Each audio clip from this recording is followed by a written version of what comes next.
इस सभागार में यहाँ उपस्थित professor doctor M.K. Jha, principal MIT Muzaffarpur, यहाँ उपस्थित फैकल्टी मेंबर्स और विद्यार्थियों, लेट्स इंस्पायर बिहार की टीम से यहाँ उपस्थित wing commander UK Tripathi ji, हमारे एंटरप्रेन्योरशिप के मुख्य सलाहकार OP सिंह साहब,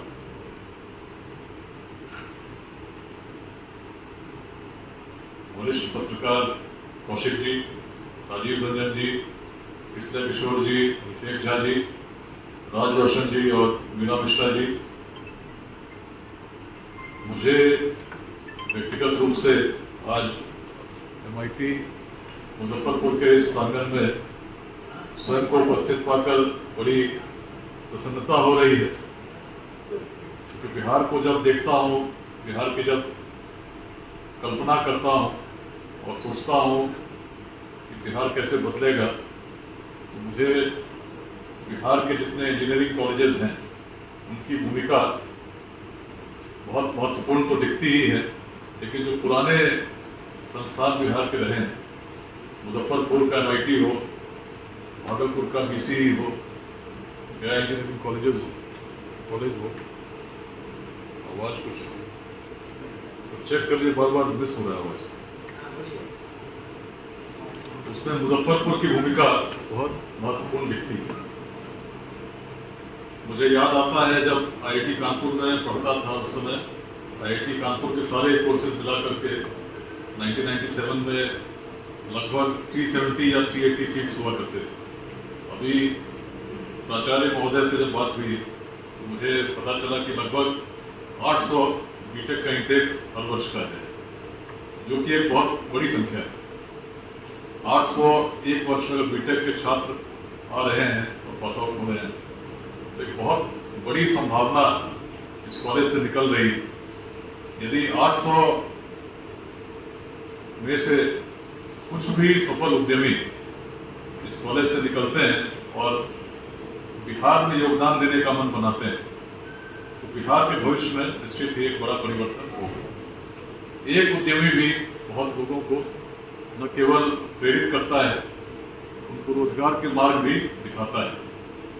तो ऐसे बड़ी संख्या में उद्यमी निकल सकें। इसका बैटरी लगता है डाउन है, इसका माइक उधर रखे होंगे। यदि बड़ी संख्या में उद्यमी निकल सकें तो इस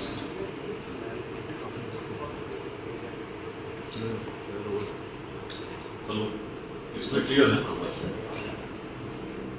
यदि बड़ी संख्या में उद्यमी निकल सकें तो इससे अच्छा कुछ नहीं हो सकता। तो MIT मुजफ्फरपुर आया पहली बार जरूर, लेकिन यहाँ के पूर्व छात्रों से मिलना जुलना बाल्यकाल से ही रहा है। मेरे पिताजी पढ़े थे अपने जमाने में BIT सिंदरी से। उस समय बिहार का एक प्रीमियर इंस्टीट्यूट हुआ करता था। उन्होंने केमिकल इंजीनियरिंग की, बाद में इंडियन ऑयल कॉर्पोरेशन में नौकरी करते थे। 2013 में सेवानिवृत्त हुए। उस क्रम में बहुत ऐसे लोग थे जो MIT से पढ़कर इंडियन ऑयल में जॉब करते थे, उनसे मेरा बाल्यकाल से मिलना जुलना होता था। इस कॉलेज की बहुत कहानियों को भी मैंने सुना है, और इसीलिए जब आपके बीच में आ जा रहा हूँ तो एक अपनत्व का भाव भी है। मुजफ्फरपुर से भी एक अपनत्व का भाव इसलिए है क्योंकि मेरी माता बहुत पहले कभी MBDM कॉलेज से ही उन्होंने पढ़ाई की थी, और मेरे मन में हमेशा इच्छा रहती है कि मुजफ्फरपुर में लेट्स इंस्पायर बिहार बहुत सशक्त हो, सुदृढ़ हो, क्योंकि उत्तर बिहार एक बड़ा प्रभाव इस शहर से पड़ता है। आज विशेष रूप से कुछ बातें उस समय की करना चाहूँगा जब मैं IIT कानपुर में पढ़ता था और जब उस समय बिहार को देखता था। IIT तो बाद में गया, उसके पहले पिताजी के साथ यहीं बरौनी रिफाइनरी टाउनशिप में रहते थे, और मुझे याद है कई अवसरों पर मैंने साझा भी किया है। आज आपके साथ फिर इसलिए कर रहा हूँ ताकि वो पर्सपेक्टिव समझ में आए जो बातें आज मैं आपसे करने जाऊँगा। 1993 तक पिताजी की पोस्टिंग यहीं बरौनी रिफाइनरी में थी और मैं 8वीं कक्षा में पढ़ता था। उसके बाद अचानक 1993 में पिताजी की पोस्टिंग भोपाल हुई। भोपाल में एक नए विद्यालय में प्रवेश मिला, और जब प्रवेश मिला उससे पहले जब क्लास 8 में थे तो बड़ी परिश्रम के बाद क्लास में फर्स्ट आए थे। मन में एक गौरव का भाव भी था कि बड़ा टैलेंटेड स्टूडेंट हूँ, और जिस क्लास में पढ़ते थे टीचर भी बड़े सम्मान से देखते थे। अचानक जब भोपाल पहुंचे तो स्कूल में बिल्कुल नया था, सब लोग नए थे। किसी भी नए स्थान पर जब आप जाते हैं तो नए लोगों से मिलना होता है, और सब लोग आपको जज करते हैं, और आप भी सब लोगों को जज कर रहे होते हैं। उस बीच में जब नाम लेते थे तो सभी लोग से नाम पूछा जाता, मैं भी बताता कि मैं विकास हूँ, बिहार से आया हूँ, बरौनी में रहता था। और जैसे ही सुनते तो अलग दृष्टिकोण से मुझे लगता था कि मुझे देखते हैं, और बिहारी बोलते थे, नाम से बाकी लोगों को बुलाते थे, मेरा नाम बिहारी हो गया। शुरू के 1-2 सप्ताह तक तो वैसा पता नहीं लगा, बिहार से हैं तो बिहारी ही बोलेंगे।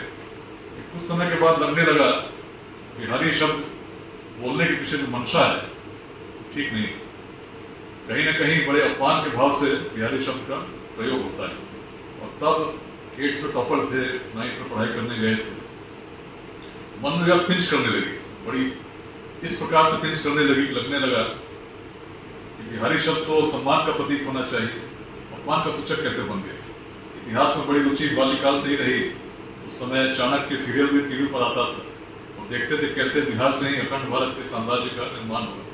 और तब उसी समय 9th में एक प्रतिज्ञा मन में मैंने ली, यदि अपने जीवन काल में बिहारी शब्द को पुनः सम्मान का प्रतीक बनाने में मेरी कोई भूमिका होगी तभी अपने जीवन को सार्थक मानूंगा।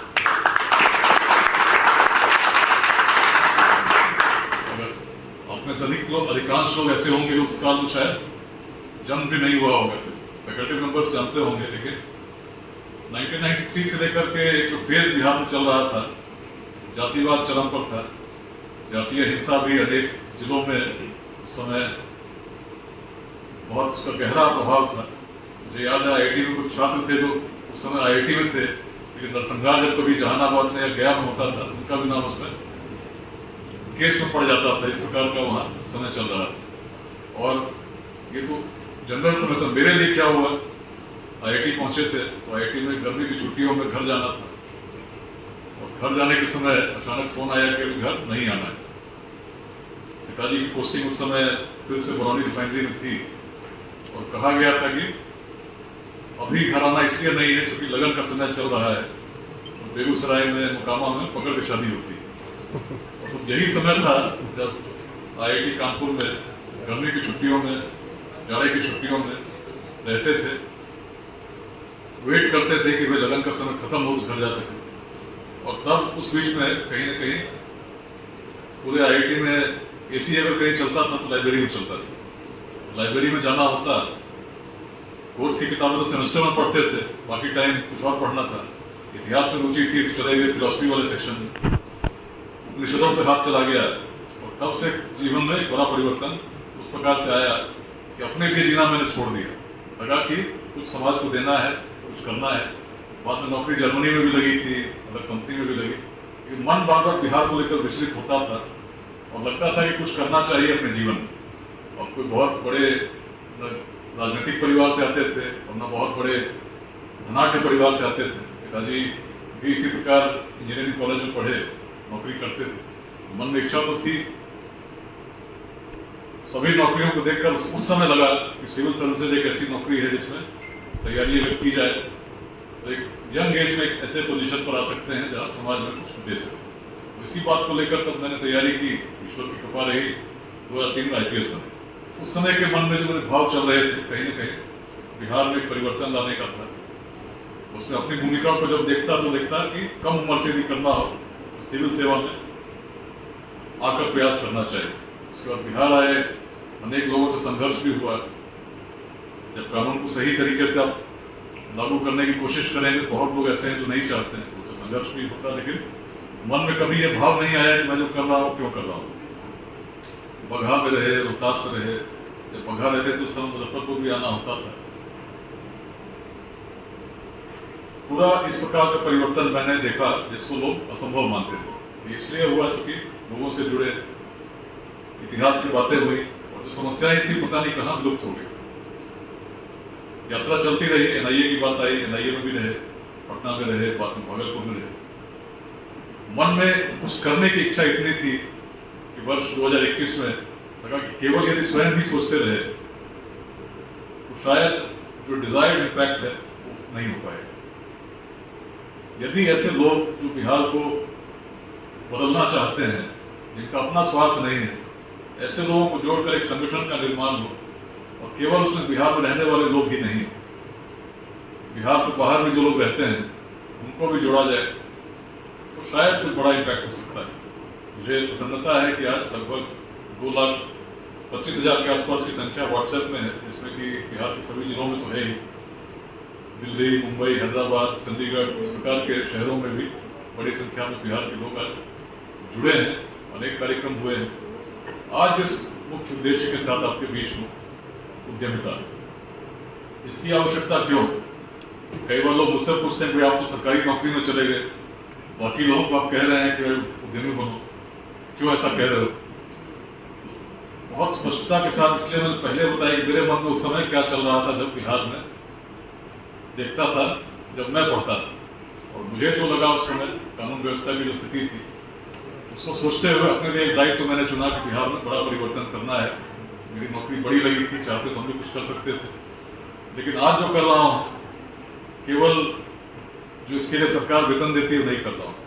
शनिवार रविवार बिहार में पिछले 4 वर्षों से भ्रमण करता हूँ, लोगों को प्रेरित करने का प्रयास कर रहा हूँ, क्योंकि एक बड़ा परिवर्तन बिहार में जब तक नहीं आएगा तो भारत के विकसित होने का जो स्वप्न हम लोग देख रहे हैं संभव नहीं हो सकता। आज 2047 का एक लक्ष्य लेकर पूरा देश चल रहा है। उस लक्ष्य में भी सबसे बड़ा कोई अवरोध है तो अपना बिहार, जिसकी जनसंख्या बहुत बड़ी है, उसमें युवा जनसंख्या की बात करें तो 14 करोड़ में 9 करोड़ की आयु आज 30 साल से कम है। इतनी बड़ी जनसंख्या यदि स्किल्ड हो जाती, इतनी बड़ी जनसंख्या यदि सक्षम हो जाती तो फिर तो कुछ करने की जरूरत ही नहीं थी, इंस्पिरेशन की जरूरत कहाँ है। लेकिन दुर्भाग्य यह है कि इतनी बड़ी जनसंख्या के साथ बिहार आज भारत का सबसे पिछड़ा राज्य है। और यदि केवल स्टैटिस्टिक्स की बात बड़ी महत्वपूर्ण होती है, समझने के लिए कि ग्रेविटी क्या है। कई बार हम लोग सुनते हैं कि इतने लाख सरकारी नौकरी की बात करके चुनाव लड़ा जाता है। चुनाव लड़ा जाता है ये कहते हुए 6 महीने में पलायन बंद हो जाएगा। सुनते होंगे सब लोग, सोशल मीडिया से जुड़े हैं, टीवी से जुड़े हैं, लेकिन यथार्थ क्या है?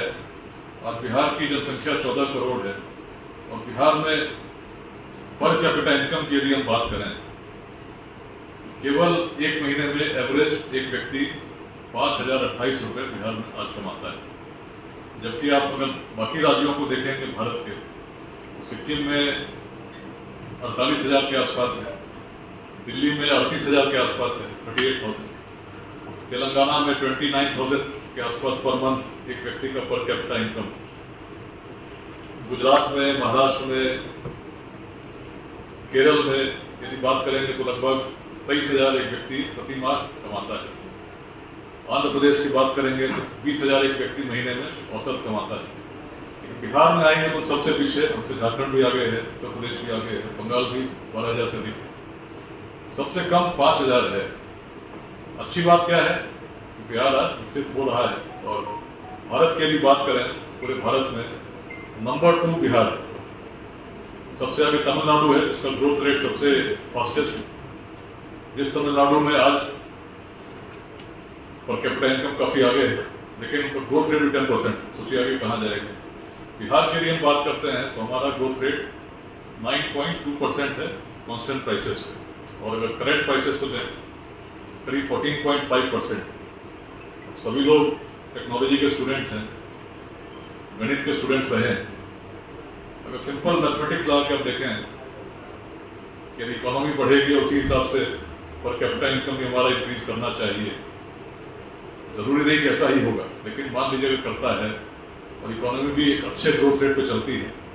आज तो हम 14.5 हैं करेंट प्राइसेस पे, 9.2 हैं कांस्टेंट प्राइसेस पे। लेकिन अगर 15% में भी हम ग्रो करते हैं तो आगे क्या हो पर्सपेक्टिव, जैसे हम लोग इंजीनियरिंग में देखते हैं पर्सपेक्टिव व्यू में आप देखेंगे कि 2030 5 साल बाद अगर 15% से भी हम बढ़ते हैं तो पर कैपिटा इनकम पहुंचेगा केवल 10,000 रुपीज। पर्सपेक्टिवली अगर देखें विथ 15% ग्रोथ रेट 10 साल बाद 2035 में पहुंचेंगे केवल 20,000 रुपीज, जिससे आज ही भारत के अनेक राज्य हमसे आगे हैं। पलायन क्यों? बिहार से पलायन होने का सबसे बड़ा कारण क्या है? यदि व्यक्ति को उचित रोजगार बिहार के अपने गांव में, अपने जिले में मिल सके तो व्यक्ति दूर क्यों जाना चाहिए? लेकिन यदि पर कैपिटा इनकम को आप समझें तो व्यक्ति को यदि बिहार में 5,000 कमाने का अवसर है और दिल्ली जाकर 38,000 कमा सकता है, एवरेज आदमी कमाता है, तो व्यक्ति कहां जाना चाहिए? सीधी सी बात है, जहां इकोनॉमी जहां सुदृढ़ होगी और उसकी तरफ बढ़ेगा।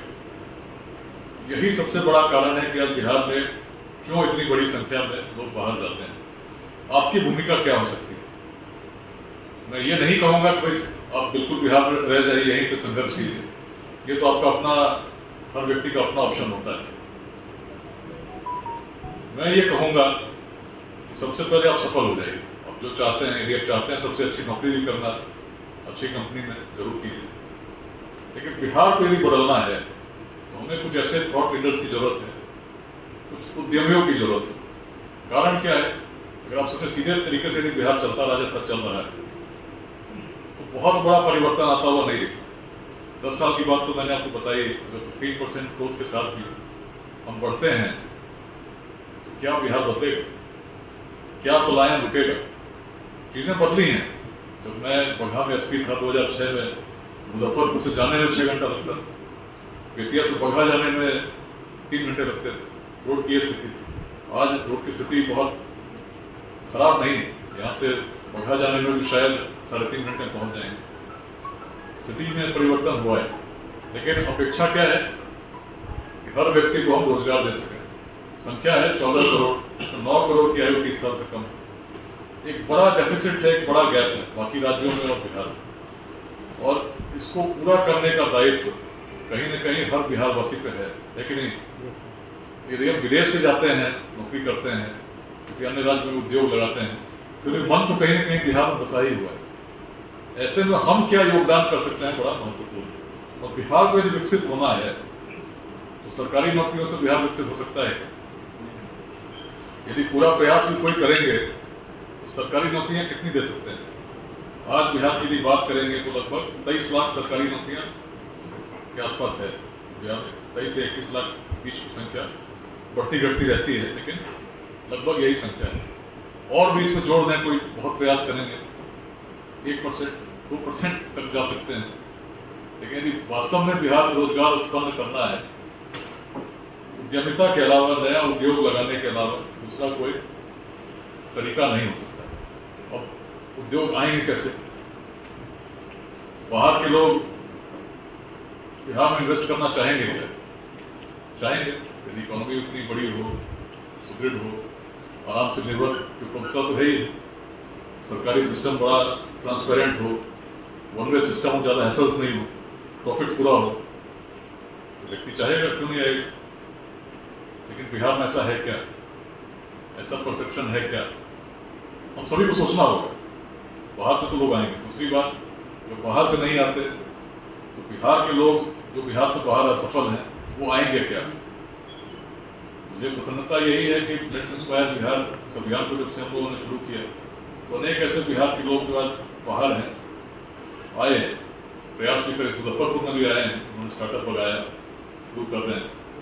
संख्या आज बहुत कम, लेकिन असली संख्या कहाँ से आएगी? क्या उनसे आएगी जो बाहर है? क्या उनसे आएगी जो बिहार के हैं और बाहर है? या उनसे आएगी जो आज बिहार के अंदर है और बिहार में कुछ कर सकते हैं? कैसे आ सकती है बिहार के अंदर? और इसमें कैसे आ सकती है?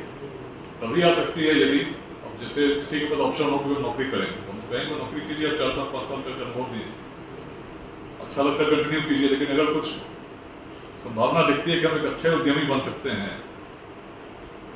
तो निश्चित उस मार्ग पर चलने का प्रयास करना चाहिए। लेकिन सफलता तब मिलेगी जब एक ऐसा इकोसिस्टम हम बना सकें जिसमें कि जब स्टार्टअप को लगाते हैं सरकार भी सहयोग करे, प्राइवेट लोग भी सहयोग करें, समाज में उसकी स्वीकार्यता हो। यदि आज MIT में आप पढ़ते हैं और पेरेंट्स से आप बात करेंगे, कहीं हम स्टार्टअप लगाना चाहते हैं, पहला विरोध तो घर से शुरू होगा। तो कॉलेज में पढ़ने गए थे, कॉलेज में जिनको कैंपस में नौकरी लगनी चाहिए थी, स्टार्टअप की बात क्यों कर रहे हैं? एक साइकोलॉजिकल बैरियर है जो कि बिहार में अधिक है। उसमें भी प्रयास हुआ कि तुम UPSC कर लो, UPSC कर लो, तो हर घर की बात लोग करते हैं। बिहार का पिक्चर इसलिए मैं बता रहा हूँ, बिहार में यदि हम ऐसा ही करते रहे तो बिहार में बहुत बड़ा परिवर्तन नहीं होगा। परिवर्तन तो हम सभी चाहते हैं, लेकिन होगा कैसे? उसके लिए कुछ लोग कहीं दूसरे ग्रह से तो नहीं आएंगे। इस लेट्स इंस्पायर बिहार इस पूरे कार्यक्रम में हम लोग मोटिवेट करने की कोशिश कर रहे हैं कुछ लोगों को।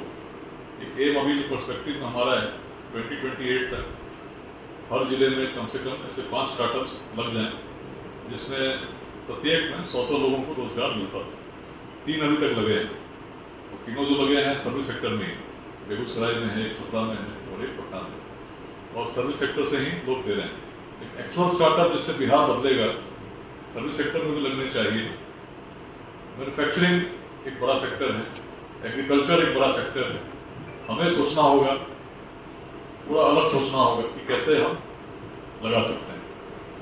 पैसे अगर कमाने आप चाहते हैं कि अच्छा एक बढ़िया मेरा मुजफ्फरपुर में बढ़िया जिला हो, मुजफ्फरपुर में हम सबसे धनाढ्य व्यक्ति के रूप में जाने जाए, तो जो मार्ग है वो सैलरी से नहीं आएगा, चाहे प्राइवेट कंपनी में हो चाहे सरकारी नौकरी में हो। सरकारी नौकरी में आ सकता है, लेकिन उसमें एक पैर आपका जेल में भी रहेगा, किस दिन कहाँ चले जाएंगे पता नहीं। लेकिन यदि प्राइवेट सेक्टर में चाहते हैं, उसमें भी एक स्केल तक जाएंगे, उससे आगे अगर जाना चाहते हैं तो जो तरीका है वो स्टार्टअप ही या अपना बिजनेस है, उसको आप करके आगे बढ़ सकते हैं। इसमें OP सिंह साहब पिछले 2 दिनों से आपसे इंटरेक्ट कर रहे थे। हम लोग एक इकोसिस्टम डेवलप करने की कोशिश कर रहे हैं, जिसमें जैसे मुजफ्फरपुर है, बगल में दरभंगा है। दरभंगा में काफ़ी लोगों ने मखाने में स्टार्टअप शुरू किया है, उसमें कुछ लोग बड़ा अच्छा कर भी रहे हैं, हमारे साथ जुड़े हुए हैं। अभी कुछ लोग यहाँ ब्रिक्स का स्टार्टअप शुरू किए, जब कांटी प्लांट बना, उसमें अच्छा कर रहे हैं। अलग अलग थ्योरीज लेकर लोग आ रहे हैं जो आसपास की मार्केट को देखते हैं, सर्वे करते हैं। अभी कुछ दिनों पहले मेरा मधेपुरा जाना हुआ था। मधेपुरा में एक व्यक्ति ने शुरू किया, उसने देखा कि पहले थर्मोकोल के पेट्स बहुत चल रहे थे शादियों में। उन्होंने देखा कि थर्मोकोल की डिमांड उतनी अच्छी नहीं, अगर उसी थोड़े से अधिक पैसे पे भी उनको पत्ते वाला प्लेट हम उपलब्ध कराते हैं। उन्होंने प्रयोग किया, बड़ा सफल प्रयोग रहा। मधेपुरा के उस पूरे आलमनगर का इलाका है, उसमें उनका प्लेट सबसे अधिक डिमांड में। आसपास के मार्केट को सर्वे करना और देखना कि क्या इसमें डिमांड है, किस प्रकार से हम कुछ आइडिया लेके आते हैं तो सफल हो सकते हैं। थोड़ा अलग सोचना एक स्टार्टअप के लिए बड़ा आवश्यक है, और सोच के साथ तो आते हैं, लेकिन उसके आने के बाद भी थोड़ा संघर्ष होगा। बिहार में जो परसेप्शन आज का है, पहला संघर्ष तो घर में होगा, दूसरा संघर्ष जब सरकार में इंटरेक्ट करने जाएंगे तो धीरे धीरे चीजें बदल रही हैं, लेकिन जिस तीव्रता के साथ बदलनी चाहिए वो तब बदलेंगे जब हम स्टार्टअप्स को एक बज़वर्ड, एक मशरूमिंग के रूप में पूरे बिहार में देखने लगेंगे, जिसमें कि एक कैरियर ऑप्शन नौकरी के साथ साथ स्टार्टअप भी होगा। जिसमें जैसे आज मुजफ्फरपुर MIT में आया, मुझे बड़ी प्रसन्नता हुई, वहीं इंक्यूबेशन सेंटर भी है। ये जो कार्यक्रम हो रहा है स्टार्टअप सेल करा रही है। विजन क्या है? विजन है कि देश विकसित, और विजन की पूर्णता तभी आ सकती है जब बड़ी संख्या में लोग थोड़ा अलग सोचने लगे। अलग सोचने के लिए सबसे महत्वपूर्ण है कि हमारे पास कुछ करना चाहते हैं, जो कुछ नया है, वी शुड बी, जब नए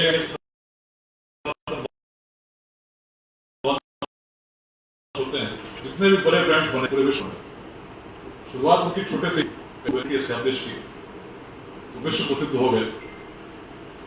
बिहार तभी बढ़ सकता है जब ऐसे ग्लोबल ब्रांड्स बनाने के लिए हम तैयारी शुरू करें। सीतामढ़ी में बने, मुजफ्फरपुर में बने, बेगूसराय में बने, लेकिन कहाँ से बनेगा? जब हमारे अपने लोग उसके लिए कुछ आगे आएंगे। इस पूरे स्टार्टअप एंड बिजनेस समिट जो हम लोग पहले भागलपुर में किए, जमुई में किए, फिर अभी नवादा में हुआ, यहाँ पे कर रहे हैं, कुछ लोगों से बात कर रहे हैं। एक प्रकार की सीडिंग करने की कोशिश कर रहे हैं कि मन में ये बात आ सके कि स्टार्टअप भी एक करियर ऑप्शन है। लेट्स इंस्पायर बिहार में यदि आप बात करेंगे, मुझे क्या आवश्यकता थी, तो आराम से सैटरडे संडे घर में सोते, आराम से फिल्म देखते, तो आवश्यकता तो है नहीं, कोई एक्स्ट्रा सैलरी तो मिलनी नहीं, क्यों कर रहे हैं? मन में एक भाव कि बिहार बदले, और इसीलिए पिछले 4 वर्षों से घूम तो रहे, आगे भी घूमते रहे। कई बार लोगों ने पूछा कि चुनाव लड़ना चाहते हैं क्या, तो मैंने कहा कि चुनाव अच्छे लोगों को पॉलिटिक्स में आना चाहिए, ईमानदार लोगों को आना चाहिए, इसमें मुझे कोई संदेह नहीं। लेकिन बिहार में जब मैं देखता हूँ, मुझे यही लगता है कि आज यदि कुछ अच्छे लोग बिहार में पॉलिटिक्स में आने का प्रयास भी करेंगे, पहले तो आना कठिन, और पॉलिटिक्स में अगर आ भी गए तो बड़ा परिवर्तन नहीं कर पाएंगे। क्यों नहीं कर पाएंगे? बिहार जात पात में इस प्रकार से बटा हुआ है, किसी व्यक्ति को 2 ऑप्शन आप दीजिएगा, उससे पहला ऑप्शन उसको चुनने का है जो व्यक्ति योग्य है, जो व्यक्ति एक विजन के साथ कुछ काम करना चाहता है लेकिन उसकी अपनी जाति का नहीं, और दूसरा ऑप्शन उसको दीजिए जो व्यक्ति सिद्ध भ्रष्टाचारी है, पढ़ा लिखा भी नहीं है लेकिन उसकी अपनी जाति का है। तो व्यक्ति किसको चुनेगा? बिना अधिक सोचे कोई व्यक्ति उत्तर दे सकता है कि बिहार में किस प्रकार से राजनीति अभी चल रही है, और यदि ऐसा चलता रहा तो पॉलिटिकल जो भी पार्टी है उसके लिए आसान क्या होगा? एक बड़ा विजन लेकर आए बिहार को बढ़ाने का, उस पर काम करें, या आसान ये होगा कि समाज को बांटे और उस पर काम करें? क्या होगा? सोचने वाली बात। और यदि कोई पार्टी अगर अच्छा भी करना चाहती है तो भी उसको एक्सेप्ट करना होगा, समाज इस प्रकार से बटा हुआ है, उसी प्रकार से उसको कैंडिडेट देने होंगे। कैंडिडेट अगर हमने अच्छा दिया लेकिन उसके जाति के लोग नहीं है, सुनाई नहीं जाएगी। तो जब तक बिहार में ऐसा परिवर्तन नहीं होता है तो राजनीति में आकर परिवर्तन कैसे लाएगा? परिवर्तन तो तब आएगा जब बड़ा सामाजिक परिवर्तन, उसका मूल बिहार में है। बिहार प्राचीन काल में यदि आप जाएंगे तो पाएंगे जातियां थी लेकिन ऐसा जातिवाद नहीं था। ऐसा जातिवाद उस प्राचीन बिहार में रहता तो वैशाली की भूमि पर, उस प्राचीन बिहार में यदि ऐसा जातिवाद रहता तो वैशाली तो कभी स्थापित होती ही नहीं। अलग अलग जाति के लोग पूरे उत्तर बिहार के क्षेत्र से, जैसे उत्तर में हिमालय, दक्षिण में गंगा, पूर्व में कोसी, पश्चिम में गंडक स्थापित थी। 7,707 धनराजा चुने जाते थे और प्रतिवर्ष चुनकर वैशाली के संथागार में, जो बगल में राजा विशाल के गढ़ है, देख सकते हैं, अपने गणाधिपति को चुनते थे बिना विवाद। जिस जमाने में माइक भी नहीं था, छोटे से सभागार में माइक में कितनी समस्या होती है बात करने में, देख सकते हैं। उस काल में जब इस प्रकार का माइक भी नहीं था तो वैशाली के लोग किस प्रकार निर्णय लेते थे। इस प्रकार का जातिवाद अगर बिहार में रहता तो मगध में नंद वंश का उदय तो संभव ही नहीं। सबसे निम्न वर्ग का व्यक्ति शासक हो सकता है, ऐसी अवधारणा तो पूरे विश्व में नहीं थी। बिहार में शासक बने भी और लंबे समय तक शासन करते रहे। यदि इस प्रकार का जातिवाद रहता तो आचार्य चाणक्य भी सोचते कि हम तो अपने ही जाति के युवक को खोजेंगे, और यदि चाणक्य की बुद्धि इतनी छोटी होती तो भला चंद्रगुप्त महान कहाँ से आते? अलग लोग थे हम, अलग सोचते थे, तो बिहार ज्ञान की भूमि के रूप से जानी गई। जब न ऑक्सफोर्ड था न कैम्ब्रिज थी, नालंदा और विक्रमशिला में विश्व भर से लोग पढ़ने आते थे, उद्यमिता की भूमि के रूप में जानी गई। जब इस प्रकार के मार्ग नहीं थे तब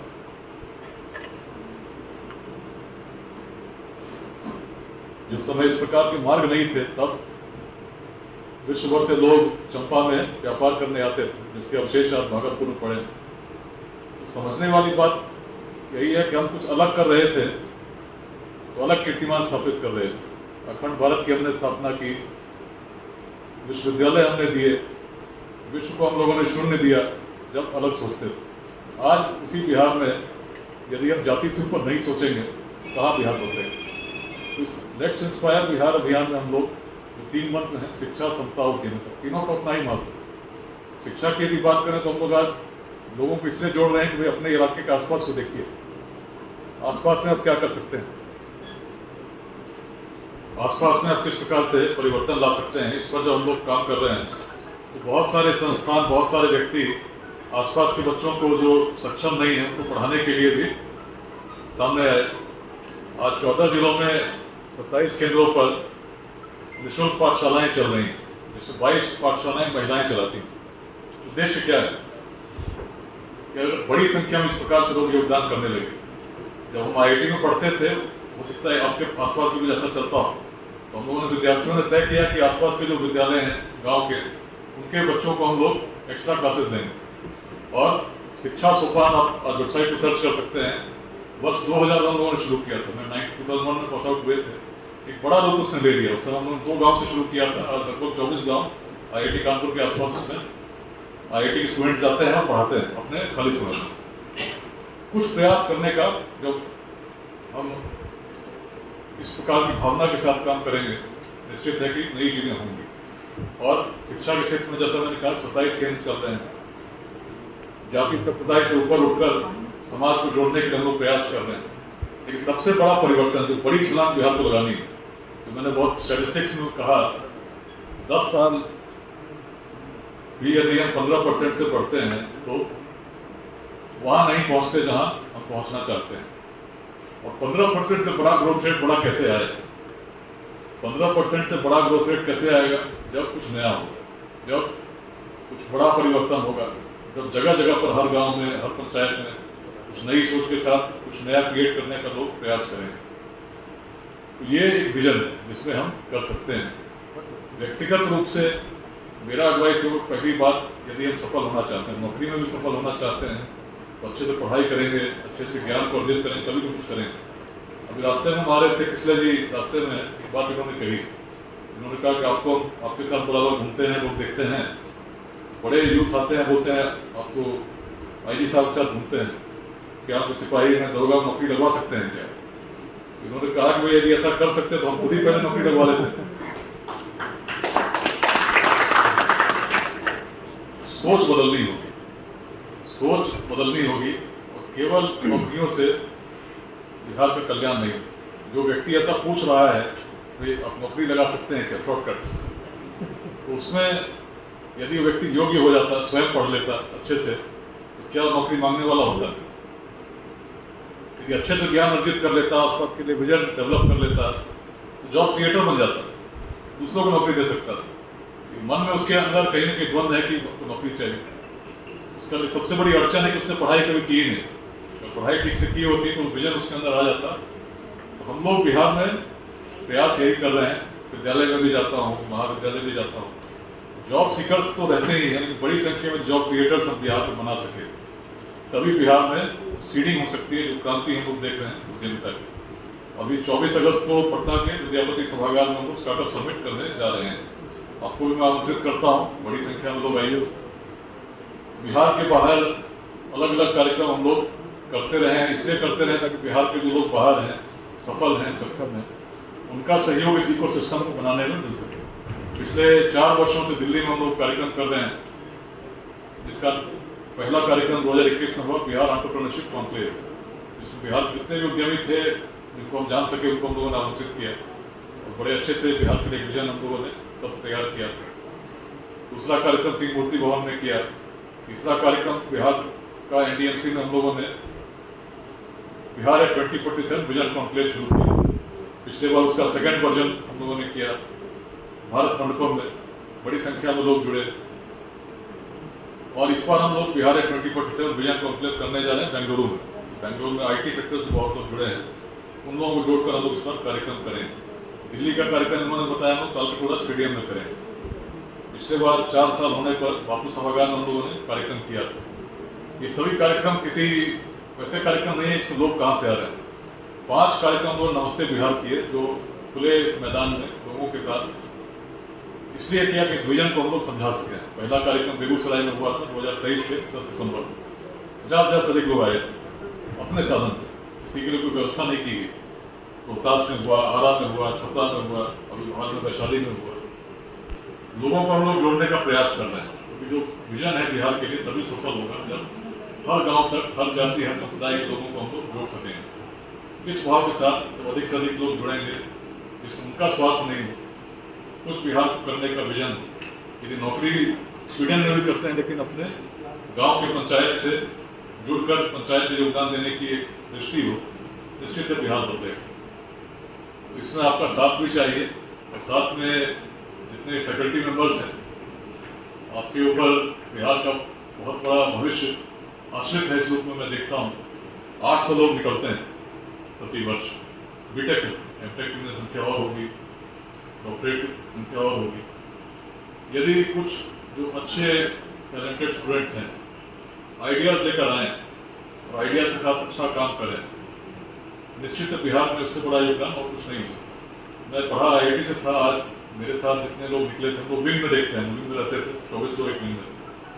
तो अपने विंग में मेरे अधिकांश लोग विदेशों में, उसके बाद बहुत सारे लोगों ने अपनी कंपनी शुरू कर दी, कुछ इंडिया में भी हैं। अभी बड़ी कंपनी एक्सिगो मेरे इन्वेस्टमेंट की फॉर्म की हुई कंपनी है।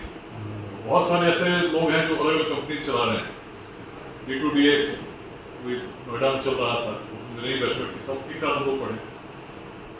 तो मैं यही देखता हूँ कि जितने लोग नौकरी कर रहे थे एक लेवल पर पहुंचे, हम भी नौकरी कर रहे थे, लोग यही आज बिहार घूम रहे हैं जगह जगह। लेकिन जिन लोगों ने कंपनी खोली अपनी, तो आज बहुत अच्छा कर रहे हैं। और अगर फाइनेंशियली मैं देखता हूँ जितने लोग साथ में पढ़े थे, सबसे अधिक फाइनेंशियली कोई स्ट्रॉन्ग है तो वही लोग रहे जिन्होंने अपनी कंपनी खोली। अभी जो IPL की बैटिंग होती है इसमें अलग अलग, उसमें भी जो कंपनी है मेरे अपने मित्र की है जो लेट्स इंस्पायर बिहार से जुड़े हुए हैं। बहुत सारे लोग अलग अलग आइडियाज लेकर आए और आज बहुत अच्छा कर रहे हैं। तो कॉलेज में जो आप पढ़ रहे हैं, अभी से थोड़ी सी बात मन में आ जाए कि हमको करना है, तो निश्चित आने वाले 20 साल के बाद, जिस समय हम लोग विजन 2047 की बात कर रहे हैं, तो आपकी भूमिका एक अलग भूमिका बिहार में होगी। और आप कहीं भी विश्व में रहें, मेरा निवेदन यही होगा कि बिहार को न छोड़ें, बिहार को न भूलें। छोटा प्रयास जो आप कर सकते हैं, लेट्स इंस्पायर बिहार में लोग दुबई में रहते हैं लेकिन अपने गांव में लाइब्रेरी खोल रहे हैं, अपने गांव में मेडिकल कैंप लगा रहे हैं। लोग UK में रहते हैं, जगदीशपुर में, भोजपुर जिले में जाकर उन्होंने लाइब्रेरी स्थापित की।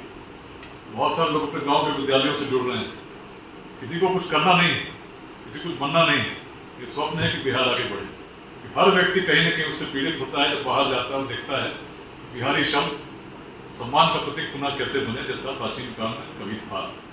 वेदांत की भूमि रही है जिसमें कोई भेदभाव नहीं था। वेदांत की दृष्टि यही है कि हर व्यक्ति में ईश्वर का अंश है। यही प्राचीन दृष्टि बिहार की थी, जिसके कारण जातियां रही लेकिन उस प्रकार का जातिवाद बिहार में नहीं थी। आज हम लोग विपरीत दिशा में चल पड़े हैं, जो प्राचीन बिहार से उल्टा चल रहा है, जिसमें व्यक्ति अगर 10 लोग बिठा दीजिए, पहली बात मन में ये नहीं आती कि व्यक्ति क्या है, कौन है। पहली बात मन में ये आती है किस जाति का है, मेरी इससे मित्रता होनी चाहिए कि नहीं होनी चाहिए, और मेरा व्यवहार कैसा होना चाहिए। और इस प्रकार से जो समाज उठता है तो समाज पीछे जाने लगता है। लेकिन जब समाज जुड़ता है हर भेदभाव से ऊपर उठकर, तो प्राचीन मगध की रचना होती है जिसकी सीमा अफगानिस्तान के पार तक चली जाती है। जोड़ना, सृजन, कुछ नया करना, इसी का प्रयास यदि हम करेंगे तो हमारे पूर्वज करते थे, निश्चित है बिहार विकसित होगा। स्वप्न है 2047 तक एक ऐसे बिहार का निर्माण जिसमें शिक्षा के लिए, रोजगार के लिए या स्वास्थ्य के लिए किसी को बाहर जाने की आवश्यकता नहीं, इस प्रकार की आर्थिक व्यवस्था निर्मित कर सके। और उसमें सबसे महत्वपूर्ण मंत्र यदि कुछ है, शिक्षा तो पहला मंत्र है ही, लेकिन छलांग लगाने वाली बात है, जो 15% से आगे जाने वाली बात है, उसका एक ही मंत्र हो सकता है, उद्यमिता है। और उद्यमिता में सभी का सहयोग चाहिए। और यदि नए आइडियाज को लेकर आप आते हैं सामने, तो लेट्स इंस्पायर बिहार इस अभियान में जिन लोगों को हमने जोड़ा है उनके माध्यम से हम अवश्य प्रयास करते हैं और करते रहेंगे कि आप एक सफल उद्यमी बन सकें। तो एक हैंड होल्डिंग के लिए OP सिंह साहब अपना समय निकाल कर देखिए, 3 दिन से यहाँ है, अलग अलग कॉलेजेस में जा रहे हैं, लोगों से बात कर रहे हैं। हमारे टारगेट उद्यमिता के क्षेत्र में बहुत बड़ी भीड़ से भी बात करना है और स्पेशली कुछ लोगों को नर्चर भी करना है, उनकी हैंड होल्डिंग भी करनी है, जो लंबे समय तक हम करना चाहते हैं। तो मैं चाहूँगा इसमें एक सहयोगी के रूप में हम लोग काम करें और बिहार को आगे बढ़ाने के लिए मिलकर प्रयास करें। धन्यवाद।